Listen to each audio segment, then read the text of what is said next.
Breaking news mga kabayan. Grabe, isang linggo nang winawasak ng Amerika ang mga sandatang militar at infrastruktura ng Iran. Ikapitong araw na pag-atake ng Amerika sa Iran, ipinakita ng US Central Command. Ito ang ganti ng US forces sa pagtarget ng Iran sa mga base militar nito sa gitnang silangan at barko ng Thailand na inatake ng Iran Navy sa Strait of Hormuz. Inamin ng Iran na nasa 320 na ang nasawi sa hanay ng kanilang militar sa loob lamang ng 7 araw na pakikipagdigma sa Amerika. Iran natakot bukod tanging Israel na lang ang hindi inaatake ng Iran ngayong kasalukuyang digmaan. Mga sasakyan sa tuyong ilog na lang dumadaan matapos wasakin ng Amerika ang maraming tulay sa Iran. Malawakang digmaan ikakasa ni President Trump laban sa Iran. 12 mga F-16 multi-role fighter idineploy pa ng Amerika sa Jordan. Iran sinubukang magpuslit ng mga armas at drone sa Syria papuntang Lebanon para sa Hezbollah pero naharang ito ng Syrian forces. Sa Pilipinas naman mga sundalo habang nagbabiyahe ay hinagisan ng granada sa Maguindanao del Sur. Mabilis na umiwas ang driver upang hindi ito matamaan ng pagsabog.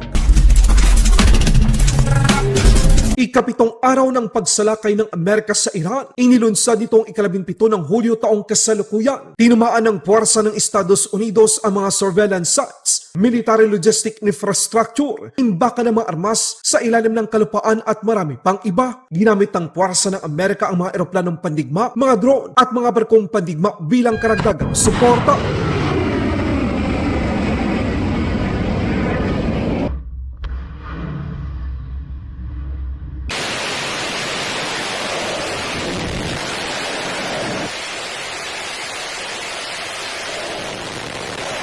Ito ang ganti ng Estados Unidos sa ginawang agresyon ng Iran sa 6 na base militar nito sa Kuwait, Jordan, Bahrain, United Arab Emirates, Kingdom of Saudi Arabia at Qatar. Israel na lang ang hindi pa inaatake ng Iran sa kasalukuyan. Alam ng Iran na kapag sumalakay ang Israel sa kanila, marahil ito na ang tuluyang pagkawasak ng Islamic Republic of Iran. Leader at mga kasapi ng Iran, Revolutionary Guard Corps, ang punteriya ng Israel kapag sila ang sumalakay. Dagdag pa dito, isa pang oil tanker ng Thailand ang inatake ng Iran, Revolutionary Guard Corps, Navy, gamit ang attack drone matapos ayaw daw sumunod sa mga babala ng Iran military habang naglalayag ito nang walang permiso sa Strait of Hormuz.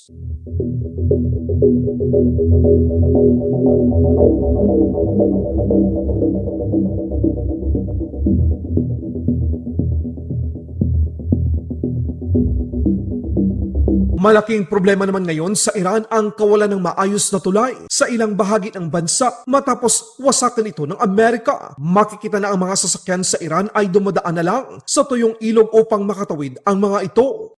سر پل کوهستان هستیم دیروز تو محور بندر عباس لهارستان مورد اصابت قرار گرفت. بیشترین مزان خودشون بیشترین ضربه رو زدن برای محورهای مواصلاتی از بین بره.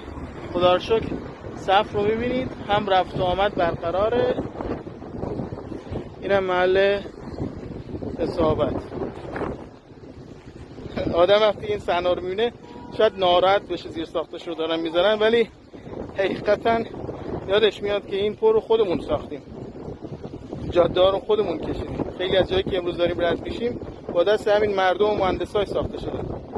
اگه یه پل از بین بره دوباره ساخته میشه، چون سازندش خودمونیم، میسازیمت.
President Trump hindi aatras sa mga banta ng Iran. Muling pinabalik ng militar ng Amerika ang kanilang mga refueling tankers sa Israel. 12 F-16 naman ang dineploy sa bansang Jordan.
Syria, nakumpiska at na-recover ang mga gamit militar na sinubukang ipuslit ng Iran papuntang Lebanon para sa Hezbollah. Patunay na walang balak ang Iran at mga proxy nito na magkaroon sila ng tunay na tigil putukan ng bansang Israel.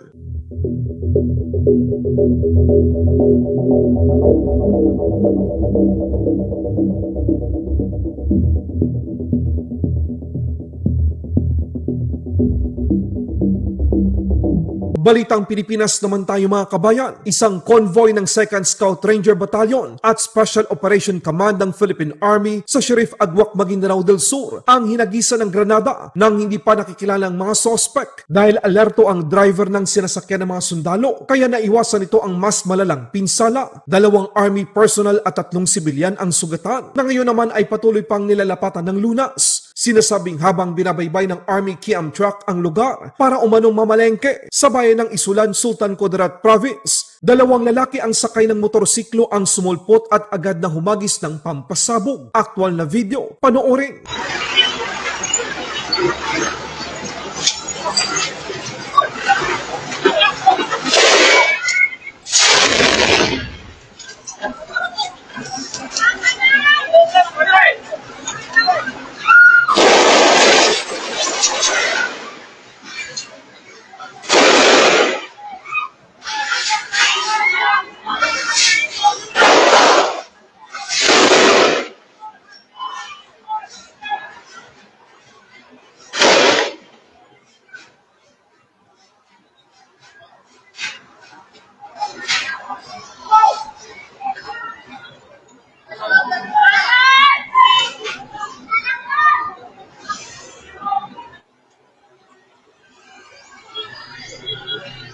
Laban Pinas.